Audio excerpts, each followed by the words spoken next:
বাড়া পেয়ারা কাঁচা লঙ্কা ছাড়া মাখবো কি করে, তারপর নুন তেল দিয়ে আচ্ছা করে মেখে খাবো কবে রে। অসাধারণ স্বাদের একটা আম, যেটা একদম কাঁচাই মিষ্টি, সেই আমটাই মেখে নিচ্ছি, খাবো দুজনে মিলে। তাই ছোট্ট একটা বাটিতে দারুণ করে মেখে নিলাম, একটু সুন্দর নুন, কাঁচা লঙ্কা আর হালকা চিনি দিয়ে মেখে নিলাম। মাখাটা কিন্তু দারুণ হয়েছিল। আর এই মাখাটা দেখে কার কার জিভে জল আসছে কমেন্টে কিন্তু নিশ্চয়ই জানাবে। মাখাটা কিন্তু দুপুরবেলায় মেখেছিলাম, আর দুপুরবেলায় কিন্তু এরকম মাখা খেতে বেশ ভালো লাগে। লেবু পাতাটা পাইনি, লেবু পাতাটা ছিল না বাড়িতে, তাই আশপাশেও আর কোথাও খুঁজতে যাইনি। যেমন যতটুকু যা ছিল ততটুকু দিয়েই সুন্দর করে মেখে নিয়েছি।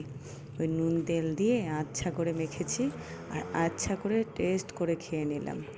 তোমাদের কেমন লাগছে নিশ্চয়ই জানাবে কমেন্ট করে। চলো বন্ধুরা, টাটা।